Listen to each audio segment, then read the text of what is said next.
नमस्कार, आप देख रहे हैं खबर एक मिनट। आपके साथ मैं हूं ऋचा शर्मा। इस बुलेटिन में हम आपको मात्र 60 सेकंड में खबरों का विश्लेषण दिखाते हैं।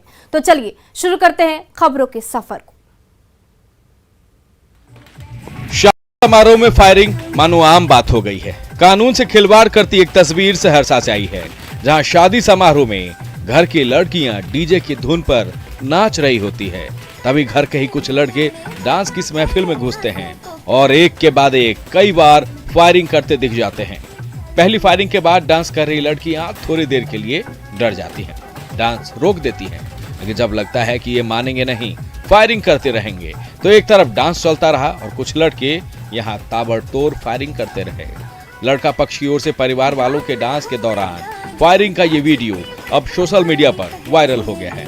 जिले के मध्य विद्यालय कहरा में आयोजित एक शादी समारोह का ये वीडियो बताया जा रहा है। वायरल वीडियो में साफ तौर पर देखा जा सकता है कि फायरिंग करने वाले युवक को मानो किसी का खौफ नहीं, कानून का डर नहीं, इसलिए तो घर की लड़कियां और महिलाओं के डरने के बावजूद ये रुका नहीं, फायरिंग करता रहा। पुलिस अब वीडियो में फायरिंग करने वाले युवक की पहचान में जुट गई है। मुंगेर में शराब माफियाओं पर दबिश डालने के लिए अब ड्रोन कैमरों की मदद ली जा रही है। शराब माफियाओं को दबोचने के लिए अब ड्रोन जैसी तकनीक का सहारा लिया जा रहा है और इसमें लगातार सफलता भी मिल रही है। ड्रोन से आई तस्वीरों का सहारा लेकर सटीक ठिकानों पर पुलिस छापेमारी कर रही है। जिले के बरियारपुर थाना क्षेत्र के अमझाड़ पहाड़ी इलाके में कल तक जहां पहुंचने में पसीने छूट जाते थे, जिन इलाकों में शराब माफिया आसानी से धंधा पसार कर बैठते थे, वहीं अब उनके अंदर दहशत है। इस कार्रवाई में पुलिस ने ड्रम में रखे 1200 लीटर अर्ध निर्मित देसी शराब को नष्ट किया है। मौके से शराब बनाने वाले सामान जब्त किए गए हैं। शराब की 20 से ज्यादा भट्टियों को ध्वस्त किया गया है। दियारा क्षेत्र में अपराधियों में हड़कंप मच गया है। मुंगेर के शहरी इलाकों से लेकर ग्रामीण इलाकों तक, सीमावर्ती इलाकों से लेकर पहाड़ी इलाकों तक शराब के हर ठिकानों पर ड्रोन की मदद से अब पुलिस पहुंच रही है। जिले में ड्रोन कैमरा मिलते ही उत्पाद विभाग ताबड़तोड़ छापेमारी कर रही है। बिहार में शराबबंदी लागू है, लेकिन तस्कर पुलिस से तू डाल डाल में पात पात खेल रहे हैं। शराब तस्करी के तमाम उपाय अपनाए जा रहे हैं, लेकिन पुलिस भी इन शराब तस्करों के हर तरीकों पर ताबड़तोड़ कार्रवाई कर रही है। बक्सर के कुरान सराय में भी कुछ ऐसा ही हुआ है, जहां पुलिस ने एक मकान के अंदर बने तहखाना से काफी संख्या में विदेशी शराब की बोतलें जब्त की है। घर के मालिक ने घर पर शराब छिपाने के लिए तहखाना बना रखा था और माना जा रहा है कि ऑर्डर मिलने पर ये शराब की डिलीवरी करते थे। दरअसल पुलिस को इस घर से शराब तस्करी की सूचना मिली थी। तलाशी अभियान के दौरान घर का कोना कोना खंगाला गया। शराब की कुछ बोतलें तो कमरे में ही मिल गई, लेकिन पुलिस को इंतजार शराब की बड़ी खेप के बरामद होने का था और ये आखिरकार सफल भी रहा। घर के अंदर बनाए गए तहखाने से बड़े से गैलन में रखे विदेशी शराब की कई बोतलों को जब्त किया गया है। पुलिस का कहना है कि दोनों भाई साथ मिलकर शराब के अवैध धंधे में जुड़े हुए थे और अपने घर से ही शराब का कारोबार कर रहे थे। शराब की बोतलों पर चलाई जा रही जेसीबी। गोपालगंज के हथुआ अनुमंडल में पुलिसिया कार्रवाई की सफलता की तस्वीर है। ये सबूत है शराब तस्करों के खिलाफ किए गए कार्रवाई की। पिछले कई दिनों से हथुआ अनुमंडल के विभिन्न थाना क्षेत्र में शराब तस्करों के खिलाफ बड़ी कार्रवाई की गई और इस कार्रवाई के दौरान विभिन्न थाना क्षेत्र में सैकड़ों लीटर देसी विदेशी शराब जब्त किए गए थे और फिर एक कानूनी प्रक्रिया के तहत जब्त शराब की बोतलों पर जेसीबी चलवा दी गई। मजिस्ट्रेट की मौजूदगी में 7372 लीटर देसी और विदेशी शराब पर जेसीबी चलवाकर इसे नष्ट किया गया। हथुआ के सबैया फील्ड में हथुआ अनुमंडल के कई थाने में जब्त की गई शराब को नष्ट करने के लिए उस पर जेसीबी चलाया गया। शराब को नष्ट करने की वीडियोग्राफी कर इसे कोर्ट को सौंपने के साथ साथ डीएम को भी सौंपा गया। पुलिस की इस कार्रवाई से इलाके के शराब माफियाओं में हड़कंप है।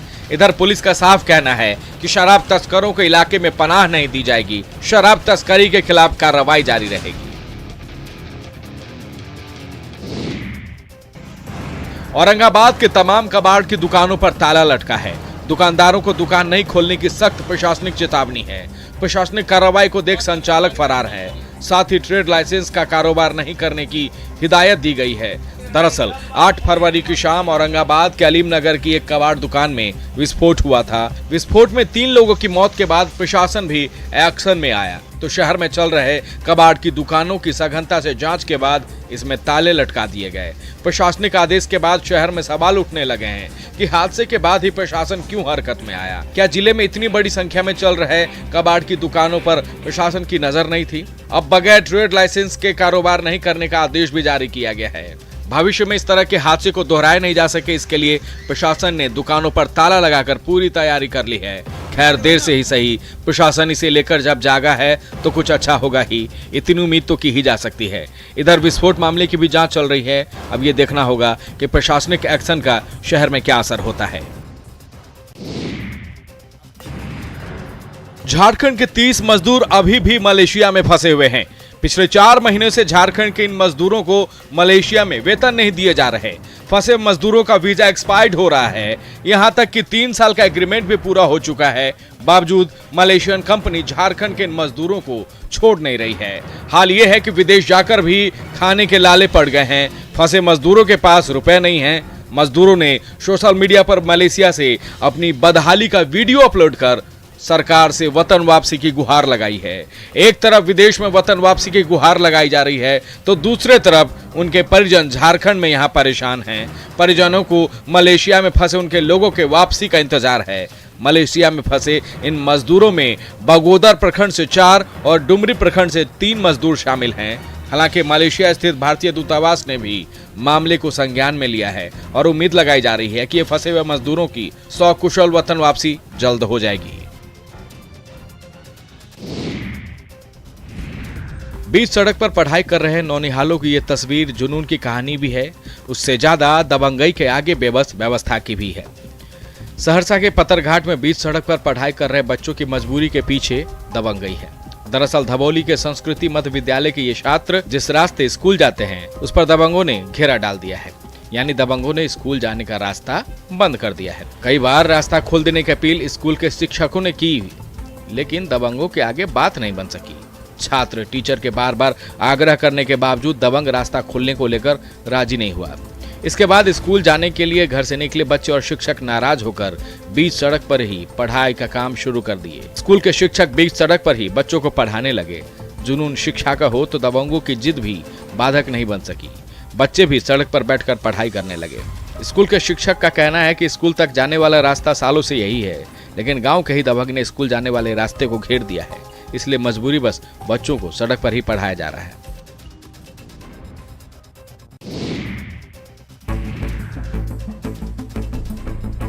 प्रकृति की मार का सामना पहले से ही दानापुर मसौढ़ी के किसान कर रहे थे, तो आए दिन इलाके में नीलगाय के आतंक से किसानों को अब जूझना भी पड़ रहा है। मसौढ़ी के हरवंशपुर और उस्मान नगर में झुंडों में आकर नीलगाय खेतों में लगी फसलों को नुकसान पहुंचाते रहते हैं। हाल ये है कि किसानों को अपनी फसल बचाने में मुश्किलें हो रही है। खेतों में एक साथ 40 से 50 नीलगाय झुंड बनाकर आती है। फसल को चरने के अलावा ये नीलगाय फसलों को बर्बाद भी कर देते हैं। इलाके के ज्यादातर गांवों में दर्जनों नीलगाय के झुंड को फसल बर्बाद करते देखा जा सकता है। नीलगाय से खेतों में लगी फसलों को बचाने के लिए किसान कई जुगाड़ भी करते हैं, लेकिन इतने जुगाड़ लगाने के बाद भी किसानों का फसल बच जाए इसकी कोई गारंटी नहीं।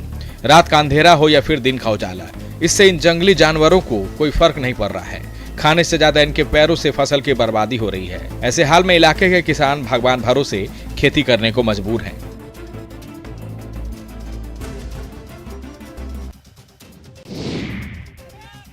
सड़क जाम कर दिए गए। बीच सड़क पर ही चूल्हा जलाकर खाना बनाया जाने लगा और पैक्स के खिलाफ जमकर नारेबाजी होने लगी। बीच सड़क पर प्रदर्शन कर रहे समस्तीपुर के ये वो किसान हैं जिनकी धान की खरीद नहीं हो पाई है।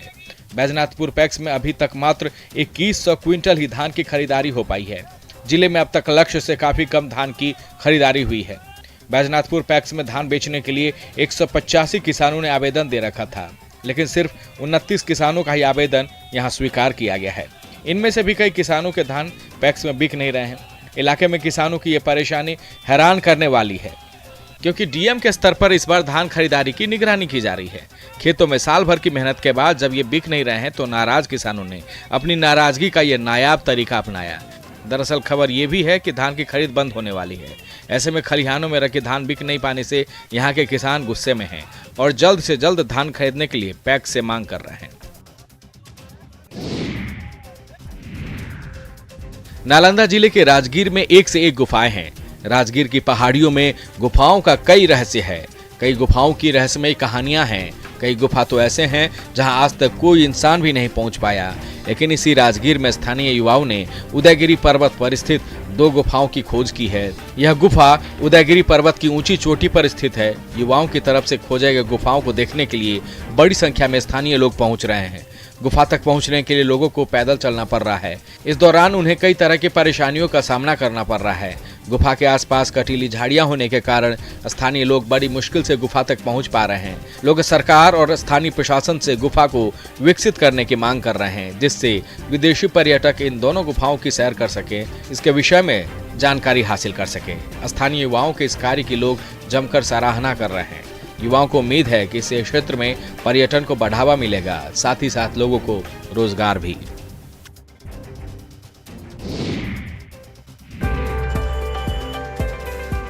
आमतौर पर दिवाली के समय ही कुम्हारों की चाक गति पकड़ती थी।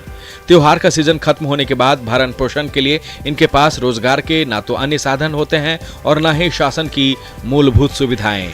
इन्हीं दिक्कतों को देखते हुए समाज की नई पीढ़ी ने परंपरागत व्यवसाय को नया आयाम दिया है। रामगढ़ के सांडी में कुम्हार समाज की युवा पीढ़ी अब खूबसूरत गमला बनाने लगी है। मिट्टी और सीमेंट के आकर्षक गमले और तुलसी पिंडा बनाकर इन्हें ये बेचते हैं। एनएच किनारे गमले और तुलसी पिंडा का स्टॉल लगाकर ये युवा इन्हें बेच रहे हैं। दरअसल सांडी में कुम्हार समाज के कई परिवार NH 33 के बगल में ही रहते हैं।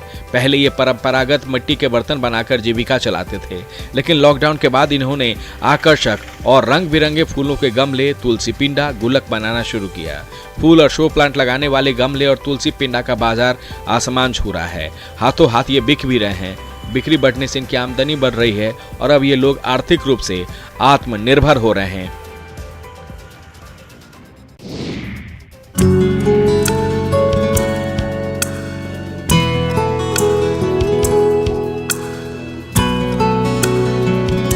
अरवल का लक्ष्मणपुर बाथे, जो कभी नक्सलियों का गढ़ हुआ करता था।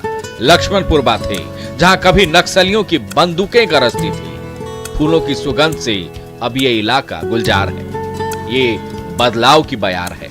वक्त बदल गया है और इस बदलते वक्त में यहाँ फूलों की खेती ने सबका ध्यान अपनी ओर खींचा है। किंजर इलाका के इस गांव में करीब 500 परिवार फूलों की खेती से जुड़े हुए हैं। खेतों में पसीना बहा रहे हैं और इनकी मेहनत अब रंग लाने लगी है।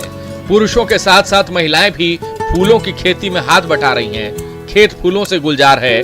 गेंदा, गुलाब, चमेली जैसे कई फूलों की खेती यहाँ की जा रही है। डिमांड ज्यादा होने की वजह से यहाँ कई और परिवार भी फूलों की खेती से जुड़ रहे हैं। हालांकि किसान अभी भी सरकार से आस लगाए हैं कि खेती के लिए सहायता की जाए।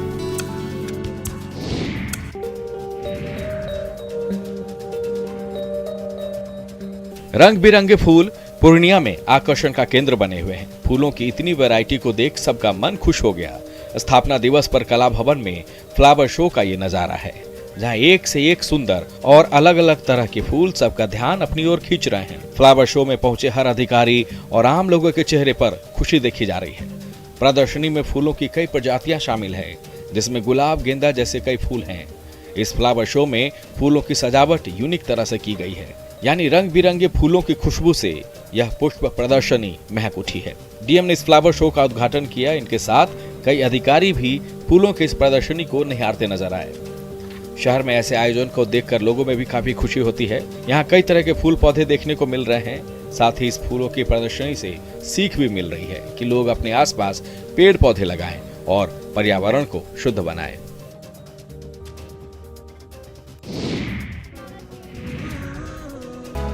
प्यार में डूबा ये गंगा का किनारा प्रेमी जोड़ों को वैलेंटाइन डे का उपहार दे रहा है। गंगा के दियारा में प्यार की घड़ियां ऐसे बीत रही हैं जैसे ये कभी खत्म नहीं होंगी। गिन गिन कर ढलते ढलते ढल गया दिन, हुई और भी मुलायम यूं ही शाम ढलते ढलते। कैंप, बॉनफायर और बीबीक्यू से रंगीन हुई शाम मानो यूं कह रही हो, ये है रेशमी जुल्फों का अंधेरा, ना घबराइए जहाँ तक महक हो मेरे केशवों की चले आइए। रंगीन और जवां शाम का ये आमंत्रण दिन भी ठुकरा न सका और उसी में खोकर उसी के रंग का हो गया। यही प्यार है, यही प्रेम की परिभाषा है, जहाँ कुछ भी अपना ना हो। कपल्स पटना में पहली बार ऐसा नजारा देखकर बेहद रोमांचित हुए। ऊपर खुला आसमान, बगल में कलकल बहती गंगा की धारा और सामने अंगीठी पर पकते लजीज व्यंजन का लुत्फ उठाते हुए प्रेमी जोड़ों ने अपने प्यार का इजहार किया। शिमला में आइस स्केटिंग का रोमांच शुरू हो गया है। शिमला के आइस स्केटिंग रिंग में लोगों को इसका मजा लेते देखा जा रहा है। इस वर्ष आइस स्केटिंग के लिए 200 सदस्यों ने रजिस्ट्रेशन किया है। 3 माह तक चलने वाले आइस स्केटिंग में सेशन को लेकर रोमांच लगातार बढ़ा हुआ है। करीब 100 सालों से यहाँ पर आइस स्केटिंग चल रही है। आइस स्केटिंग सेशन के दौरान कई प्रकार की प्रतियोगिता का आयोजन किया जाना है। लंबे इंतजार के बाद शुरू हुई स्केटिंग ने हर प्रतिभागी के मन में रोमांच सा भर दिया है। पिछले 3 साल से कंटिन्यू स्केटिंग फरवरी में बहुत अच्छी हो रही है। शिमला स्केटिंग क्लब से कई बच्चे इंटरनेशनली भी होके आए हैं जिन्होंने इंडिया को अंडर 20 में रिप्रेजेंट किया है और हर साल कोई ना कोई बच्चा शिमला से सिलेक्ट होता ही है। बता दें कि रिंग का निर्माण 1920 में अंग्रेज अधिकारी मिस्टर विलेसिंगटन ने किया था। यह साउथ ईस्ट एशिया में एकमात्र ओपन एयर स्केटिंग रिंग है।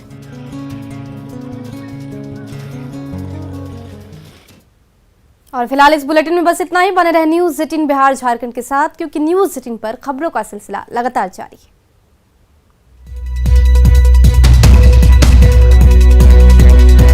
साल से शिक्षा से वंचित